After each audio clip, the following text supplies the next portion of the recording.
Вітаю ўсіх слухачоў Еўрарадыё. У студыі для вас працуе Зміцер Лукашукі. Гэта сумесны стрым Еўрарадыё е прамовы, які, як звычайна, можна і глядзець і слухаць праз аккаунты Еўрарадыё ў сацыяльных сетках Facebook, Аднакласнікі, УКонтакце, на канале YouTube. Афіцыйна сярэдні заробак у лістападзе за лістапад у Беларусі склаў 1113 рублёў. Паказчыкі ратуюць Мінск і Мінская вобласць. Ва ўсіх астатніх рэгіёнах Беларусі сярэдні заробак не дасягае да 1000 рублёў. Інакш кажучы, да сакральных і даўно абяцаных усім па 500 долараў. Адначасова маем няўмольны рост цэн на камуналку і аўтамабільнае паліва, электрычнасці, газ, прадукты і ды ўсё. По великому рахунку. У Новый год Беларусь выходзіць без вызначаных цен на расійскі газ. Што чакае эканоміку Беларусі і асабіста нас, шараговых беларусаў, у 2020 год, мы сёння і паговорым з маім госцем у студыі, вядучы аналітык Аль-Пары у Мінску Вадзім Іосуп. Добрый дзень. Здравствуйте. Вадзім. Ну, з надыходзячым вас найперш. Ну і давайте, может быть, так, пакуль глобально такие подведем вынікі году. Вот як бы вы оценили, у якой ситуации, у якім стане прыходзіць вот экономика Беларуси до конца 2019 года? Ну, мой ответ может вызвать улыбку, но я бы охарактеризовал белорусскую экономику термином «стабильность». Сейчас я объясню, что я имею в виду. На самом деле, если брать последние 2 года, 18-19, то вот так глобально, стратегически в белорусской экономике мало что меняется. С одной стороны, мы имеем достаточно низкий рост цен, несмотря на то, что, может быть, не все это признают, не все это чувствуют, но такой низкой, как в 2018-2019 году, инфляции не было никогда за историю страны. Мы видим более-менее стабильную ситуацию с курсом, что-то там растет, что-то там падает, но без сюрпризов, без обвалов. При этом мы видим стабильное нежелание властей проводить необходимые экономические реформы. И на фоне этого мы имеем низкий экономический рост. И, собственно говоря, глобально вот эта картина может сохраниться и в следующем году. То есть, с одной стороны, нет обвалов, нет там гиперинфляции, нет девальвации. С другой стороны, сохраняется очень низкий экономический рост, который неотличим от стагнации, неотличим от нуля. И при этом разрыв уровня жизни с большинством наших соседей, по крайней мере, на севере, на западе, будет только увеличиваться. Вот я слухаю вас, и у меня такое адчуванне, такое дежавю, быццам вот я слухаю, як вы описываете такую брежневскую эпоху. Собственно говоря, да, мы в экономике имеем, по сути, застой. В отличие от брежневских времен, наверное, у нас нет дефицита. Кардинально жизнь изменилась. Вот буквально вспомнил, что в брежневские времена джинсы стоили половину зарплаты месячной. Да? Сейчас, слава богу, за штаны ползарплаты отдавать не надо. Безусловное достижение, вот то, что у нас стабильность на валютном рынке, вот как-то за последние годы мы привыкли, да, вроде бы оно так и надо, но можно вспомнить, что 20 лет там, с самого начала 90-х до 2014 года колбасило валютный рынок постоянно, множественность курсов, там валютчики, дефицит валюты и так далее. Вот мы даже успели это немножко и подзабыть, да, за последние года 4. И хорошо, мы это считаем как норма, то есть как бы достижение есть.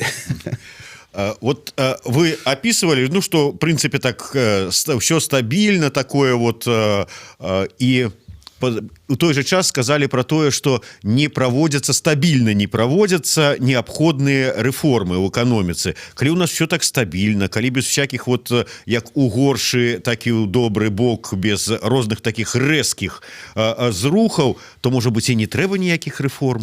Вот будем так вот тихонечко, стабильненько.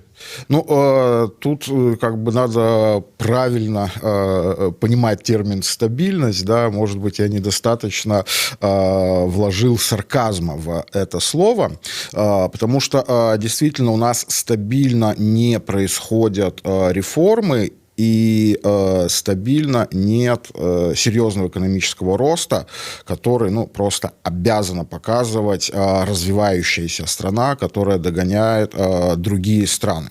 То есть что в себя эта стабильность включает? Да? У соседей будут зарплаты расти, у нас они будут стабильно не расти, наиболее квалифицированные люди будут стабильно уезжать к соседям, у нас стабильно будет ухудшаться человеческий капитал, и стабильно будет все меньше и меньше шансов вообще когда-то выйти на какой-то рост. То есть это не та стабильность, которая нам нужна. Это очень плохая стабильность. Дарэчы, калі мы уже пачалі нашу размову, ну і ў загаловак нашего анонсу эфіру я вынес вот это вот сакральнае ўсім по 500. Памятаеце, калі у мінулыя разы мы з вами сустракаліся і абмяркоўвалі гэтую тэму, то мы абмяркоўвалі, што вот нібыта сярэдні заробак у нас ёсць по 500 і нават болей, але гэта як сярэдняя тэмпература по бальніцы, то есть не кожны-то, далёка не кожны мае гэтыя сакральныя 500, але зараз я гляжу, тут уже нават увогуле про 500 говорить не доводится. Ну, на самом деле, вот эта знаменитая цитата «всем по 500», ну, наверное, она говорилась главой государства там, в каком-то полемическом запале, потому что официально цели никогда так не формулировались. То есть, когда уже эту тему там продолжали премьер-министр, министр много лет назад, говорили именно о средней зарплате. То есть, буквально вот всем эта задача не ставилась. Все у нас получают, ну, не меньше минимальной зарплаты, да, которая там, дай бог памяти, у нас в районе там 260 или 300 рублей. Это как бы то, что меньше получать нельзя, работая на полную ставку. А если буквально понимать лозунг «всем по 500», да, это значит, у нас минимальная зарплата должна быть $500, да, или больше 1000 рублей. А никто как бы такую цель не ставил, в ближайшее время не будет где-то ставить, понимают ее нереалистичность. Действительно, мы закрепились на зарплате там чуть выше 1000 в качестве средней. И как только эта тема возникает, тут же появляются там масса комментариев, да, а где это 1000 рублей, да, я эту 1000 не видел, никто из знакомых 1000 не видел. И приходится раз за разом повторять, да, что средняя зарплата, это средняя арифметическая, это совсем не про то, что каждый будет получать 1000, и даже не про то, что половина населения в стране будет получать 1000. У нас ниже средней, грубо говоря, получают, ну, порядка 2/3, 60-65% населения. И, соответственно, там где-то 1/3 получает вот эту среднюю и выше. Ну, собственно говоря, это закон, ну, математики, среднего арифметического. Не может каждый иметь столько, сколько, ну, в среднем. Ну да. Ну, пачулі тое, што хацелі пачуць, і как бы марым пра тое, што хацелі падтрымаць, а не тое, што вот в прынцыпе вот сур'ёзныя людзі, як эканамісты і аналітыкі ўсё ж таки вот раскладаюць, як яно насамрэч адбываецца. Тым не менш, вот вы сказалі про тое, што рост коштаў невялікі. Ну вот глядзіце, ужо анансавана, што ў 2020 годзе камуналка вырасце на $5. Ну это звычайна, потым атрымліваецца, што можа быць нават троху болей, не меней, но афіцыйна $5.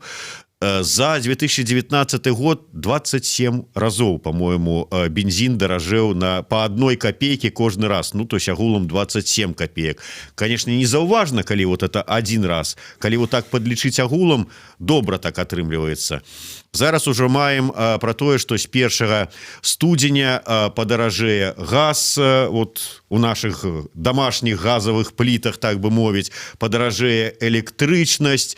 І вот все это, ну, все даражэе, ва ўсім свеце все даражэе, гэта как бы рэчаіснасць, але тым не менш, наколькі вось гэтыя падаражанні ў Беларусі, яны суадносяцца з узроўнем наших прыбыткаў. Ну, первый момент. Людям всегда свойственно говорить, что все дорожает. Опять-таки, как очень часто обыватели там не верят в цифру средней зарплаты или там не верят в то, что средние зарплаты растут, большинство наших сограждан, мне кажется, явно не верят в то, что у нас инфляция там опустилась до 5% в годовом выражении. Да? Тут как бы на самом деле естественная психологическая ошибка, да, взять, посмотреть там на стоимость газа или на стоимость бензина и из этого попытаться сделать вывод, как подорожала там жизнь вся. Да. Тут можно напомнить, что инфляция считается по корзине из товаров и услуг, куда входит 400 наименований. Да? То есть, по сути, туда входит все, на что мы тратим. Ну, мы, это средний белорус, путем опросов тратит там больше, чем 0,1% своих расходов. То есть, если кто-то там хочет поспорить с Белстатом, поймать его на том, что они там неправильно считают инфляцию и занижают, примера там бензина или там гречки будет мало. Надо взять вот это вот, посчитать. На самом деле считается это по мировым методикам, и никто, включая там международные финансовые организации, там такие как Всемирный банк, там МВФ, не сомневается в том, что Белстат инфляцию считает правильно. То есть в чем парадокс? Можно вспомнить 90-е годы, где за неделю цены могли расти больше, чем на 5%, больше, чем сейчас растут за год. То есть действительно, как в 2019 и 2020 году, никогда так медленно в среднем цены не росли. А вот почему-то вот психологически это не ощущается. Да? Вот спроси у человека 20 лет назад, в чем проблема, он скажет, растут цены. Спроси его сегодня, в чем проблемы, он скажет, растут цены. Нет, скажет, не растут заробки. Ну, кстати, вот.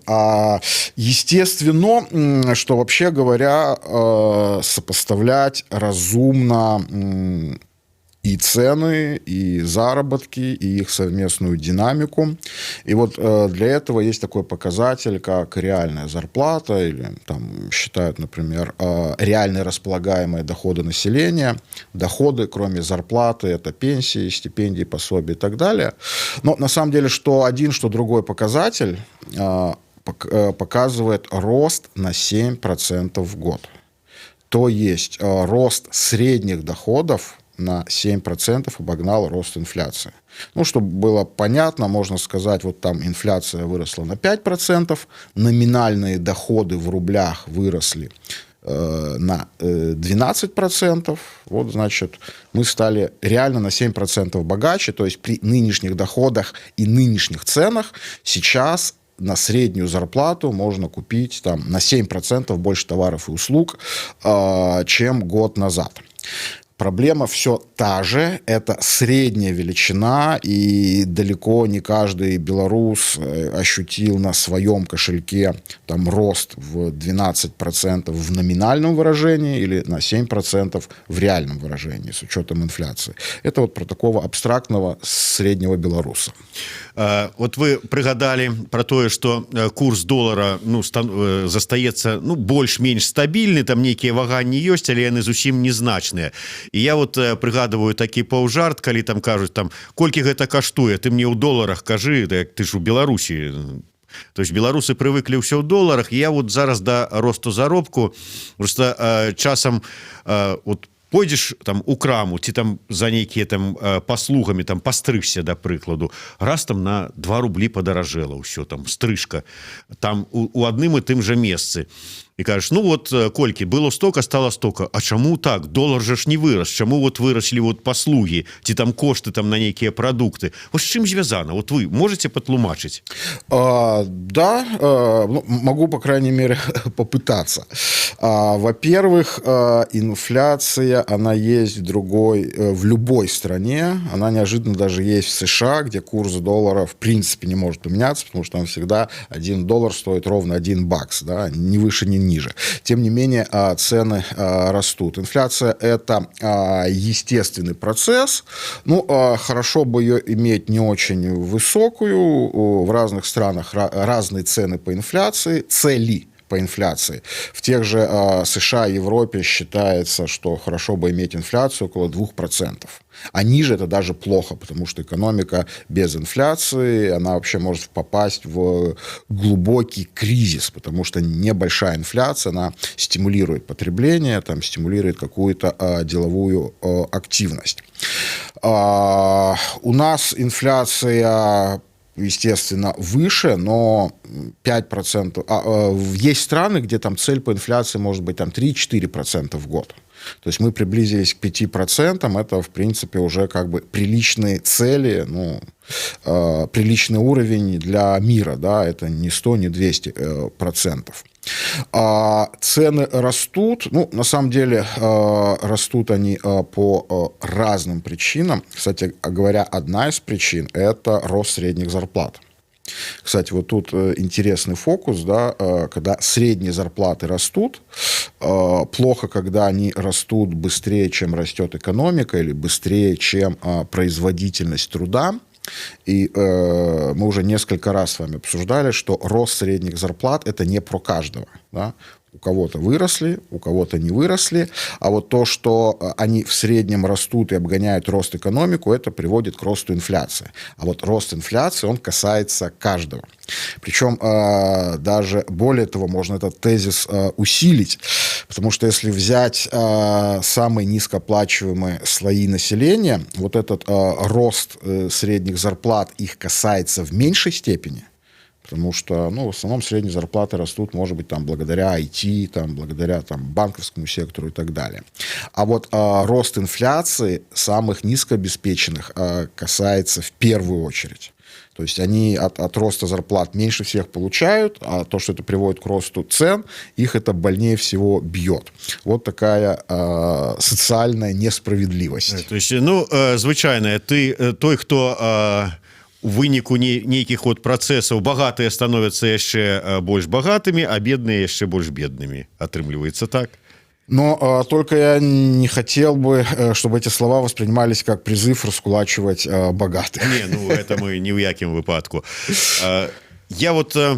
Дарэчы, можна я вас на актуальную тэму спытаюся? Вы вот так пра стабільнасць, хай з пэўнай доляй сарказма гаварылі, ну ў той жа час гаварылі пра нізкую інфляцыю і пра тое, што рост нашых заробкаў абганяе гэтую інфляцыю і гэтак далей. Ну то есть у прынцыпе как бы ўсё нармальна, такі і сусветны ў пэўным сэнсе так набліжаемся да сусветнага па пэўных паказчыках таких вот наша краіна. Зараз шмат казалі пра інтэграцыю, паглыбленне інтэграцыі з Расіі, што, маўляў, вот, а ледзь не станем там другім Смаленскам, то і будзе нам шчасце, там пенсіі расійскія і гэтак далей. Вот ваш прагноз, вот сталі б мы зараз, ну, скажем так, часткай Расіі, вот што б чакала Беларусь, вот з усімі гэтымі паказчыкамі, пра якія вы зараз казалі, лепш бы стала жыць?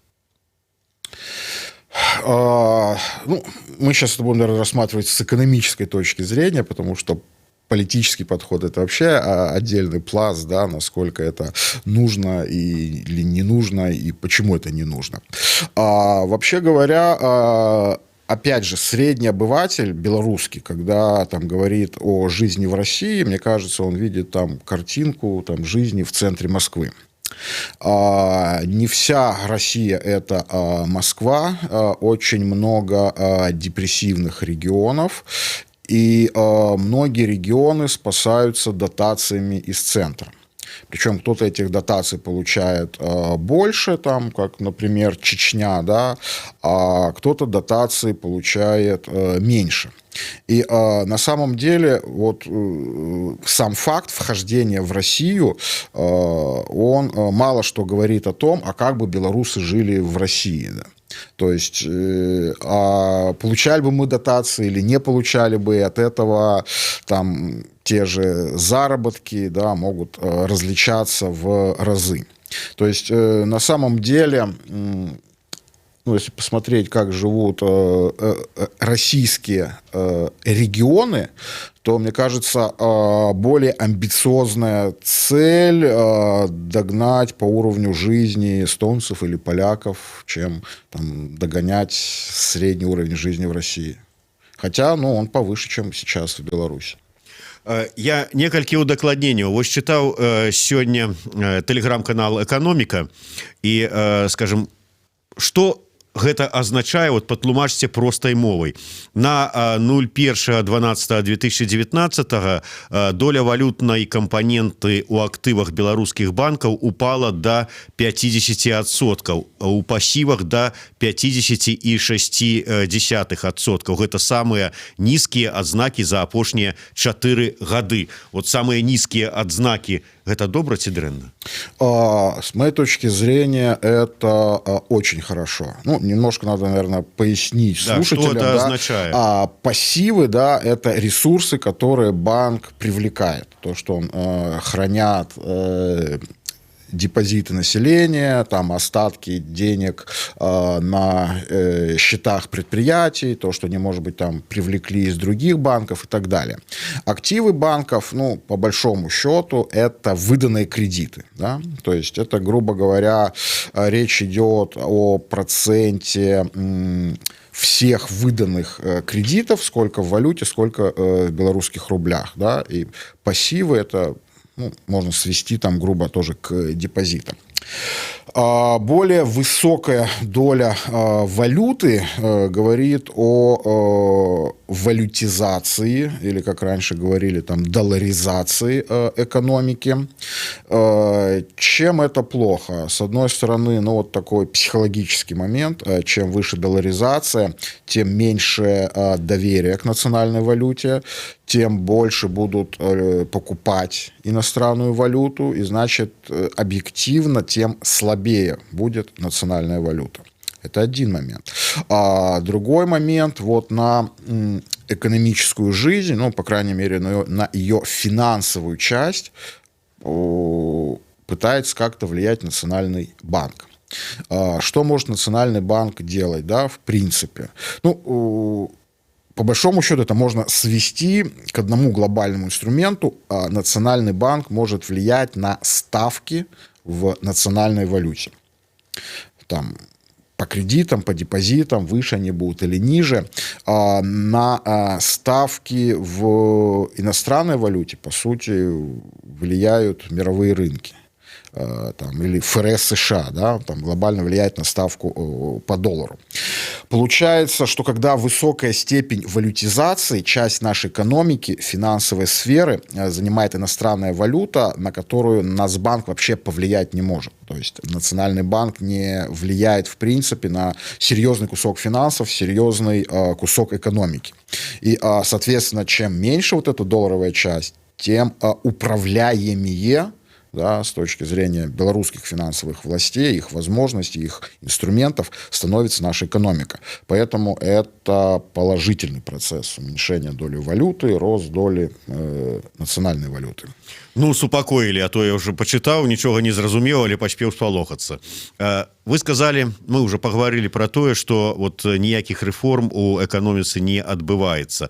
Ваш прогноз, што будзе, калі і далей у 2020 годзе ні на якія сур'ёзныя рэформы ў эканоміцы улады не пойдуць.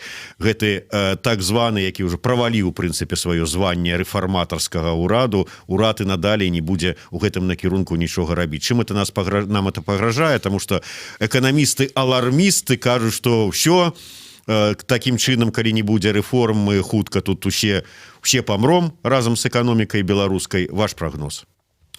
Ну, во-первых, хотел бы уточнить, нельзя сказать, что никаких реформ нету, да? Я сказал серьезных. Да, серьезных. Действительно, там по мелочи что-то делается, что-то меняется. У нас там прогресс там в сфере налогообложения. Сейчас там гораздо легче открыть там предприятие какое-то небольшое, да, чем это было лет 10 назад. Проще платить налоги, там меньше даже опекают контролирующие органы и так далее. Действительно нужны серьезные реформы, и тут нельзя упрекнуть правительство вообще ни в чем, потому что серьезные реформы – это не компетенция правительства. Это то, на что должен дать отмашку глава государства. Да? Речь идет о том, чтобы поменять радикально систему госпредприятий, да, радикально поменять финансы госпредприятий, дать возможность эти там предприятия, если они неэффективны, их банкротить и так далее. То есть это, ну, слом, по сути, всей экономической белорусской модели, и пока глава государства не даст добро, ни одно правительство, ни в одном составе, там, ни с какой фамилией премьера здесь ничего не сделает. Отсутствие реформ, оно, в принципе, не означает там какой-то мгновенной экономической смерти. Более того, может, и мы об этом говорили, может быть даже быть небольшой экономический рост, там, в зависимости от благоприятных внешних факторов там, или неблагоприятных, да, там, от 1 до 2,5%. При этом могут даже зарплаты расти ежегодно в реальном выражении на 1-2%. То есть это не означает там кризис и голод.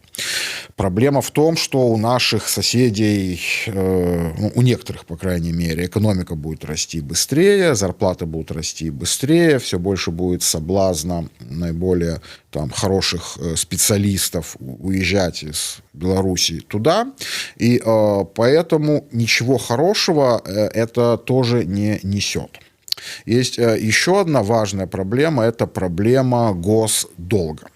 С одной стороны, здесь нет у нас краткосрочных проблем. То есть понятно, что в 2020 году и там в 2021 году мы долги будем возвращать. Как говорит правительство, источники для этого просматриваются. Но чем дальше, тем сложнее это будет делать, привлекать новые деньги, чтобы возвращать старые. И там в какой-то среднесрочной перспективе, да, если попытаться заглянуть лет на 5 вперед, хотя в наших условиях это сложно, это, ну, потенциально может стать такой серьезной проблемой. Ну, спадзяемся, што нешта думаюць на гэты конт наши улады, эканамічныя улады у тым ліку, але вот я уже сказаў на пачатку нашай размовы, што уваходзім у новы год без вызначаных коштаў на расійскі газ, і невядома, па якіх коштах мы ў выніку будзем атрымліваць. Ці вялікая гэта небяспека і для беларусаў, і для беларускай эканомікі? Ну, вообще говоря, да, от входных цен на газ зависит очень много. По сути, газ – это основной на сегодняшний день источник для белорусской электрогенерации. И, соответственно, сильный рост цен на газ может так, ну, серьезно затронуть и экономику, и, может быть, это выльется на общий рост цен. Проблема в том, что вот на фоне этих переговоров, которые идут там вот в эти дни, может быть, даже в эти часы, ну, очень сложно прогнозировать итог, да, чем они закончатся, я вот не возьмусь на данный момент. Может быть, цены получим те же, что и были, может быть, даже выторгаем там подешевле, а может быть, получим больше, чем было. Давайте, может быть, с эканамічных нябёсаў вернемся на зямлю, дзе жывуць шараговыя беларусы, якія вот упарта слухали нас паўгадзіны і думаю, када ж уже пра нармальныя рэчы, якія хвалююць нас усіх, загавораць. Ну і безумоўна, некалькі рэчаў гэта, ну, не былі б мы беларусамі, калі б не цікавіліся курсам долара. Вы казалі ўжо не адзін раз падчас нашай размовы нават, што курс вагаецца вельмі незначна. Не трымаюць, а трымаецца сам, відаць, рэгулюецца рынкам і гэтак далей. Але што чакаць? Вот калі сыходзіць ўсё ж такі з геапалітычнай і вось гэты вот усіх нюансаў там інтэграцыі, неінтэграцыі, там вот этих невызначаных коштаў на газ і ўсяго агулам, что вакол адбываецца, чаго чакаць? Ёсць прагнозы, але ёсць рэчаіснасць.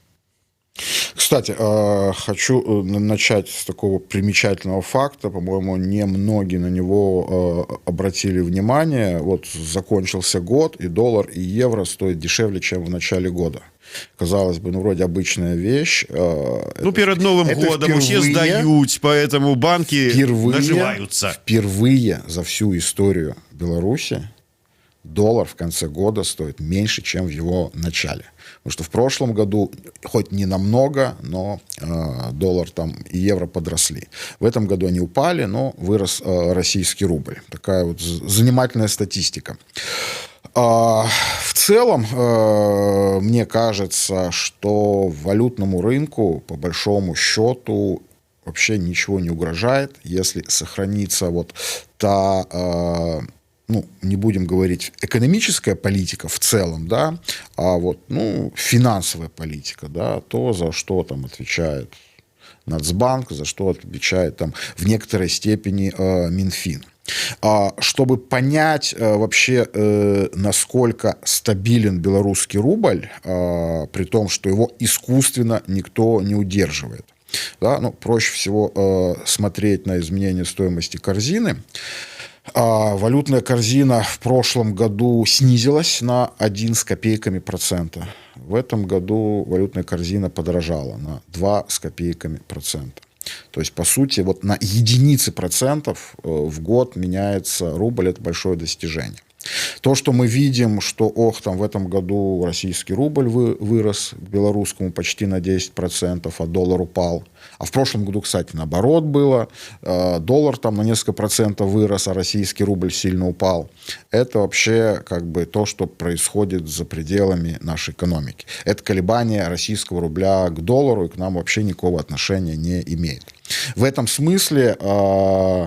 страшное слово волатильность, да, или, ну, проще говоря, изменчивость белорусского рубля, его колебания, они, по сути, последние пару лет меньше, чем у российского рубля. И нельзя сказать, что белорусский рубль там лучше или там крепче российского, но в некотором смысле последние 2 года он надежнее. Вот скажите все-таки. Кстати, ну, объясняется это там, наверное, очень простой вещью. У России, для российского рубля есть такой мощный дестабилизирующий фактор, как санкции. В 2018 году были очень мощные санкции, российский рубль сильно упал. В 2019 году серьезных санкций не было, и он весь год восстанавливался после падения там предыдущего года. Вот таких факторов у белорусского рубля сейчас нет, поэтому нет такой динамики. В следующем году вот такая стабильность белорусского рубля сохранится, что отнюдь не исключает движение отдельных валют, там, доллара, евро, российского рубля, вот по чисто внешним факторам. Там санкции, нефть, политика ФРС, политика ЕЦБ. Но вот так в среднем, мне кажется, валютная корзина подорожает не более уровня инфляции. Запланирован уровень инфляции 5%, это можно реализовать, и, соответственно, валютная корзина вырастет на 5%. Что это означает для каждой из валют? Понятно, что будут непредсказуемы вот эти движения этих валют друг относительно друга. Если бы этих движений не было, вот такая самое простое предположение, да, вот доллар там не меняется к евро, доллар не меняется к российскому рублю, между собой они вот на сегодняшнем уровне остаются, это означало бы, что каждая валюта подорожала бы на 5%. То есть, если мы говорим о долларе, там сегодня он 2,10, там через год плюс 5%, это может быть 2,20. Вот так. Ну, это до пытання, што калі раптам, не дай бог, конечно, выйдзем на пытанне адзінай валюты, то беларускі рубель самы такі, ну, лепший вариант. Да, ну, я думаю, я не вижу ничего плохого, чтобы перейти двумя странами на белорусский рубль с эмиссионным центром в Минске. Я таксама цалкам згодны. Ну і увогуле ўсё кіраўніцтва прадстаўленае беларусамі і кіруецца з Беларусі, так сказать, Беларусь ад Брэста і да мора ў той бок. На заканчэнне коротко, у 2020 году станем жыць багацей і лепей? Кто-то да, кто-то нет. Невозможно говорить о всех. Вот так вот. Ну, калі казаць сярэдні узровень, то ён павялічыцца. Средний уровень увеличится, но большинство этого не заметит. Вось на такой новогодней ноце мы і закончым нашу размову з вядучым аналітыкам Альпары ў Мінску Вадзімам Іосубам. Дзякуй вялікі, з надыходзячым вас святам і моцнай валютнай карзіны, как говорится. Спасибо, и вас с Новым годом. Всего доброго. Дзякуй вялікі. А 15 гадзіне у нас у гасцях Тацяна Караткевіч. Пагаворым пра тое, ці павялічыцца роля жанчын у палітыцы ў 2020 годзе.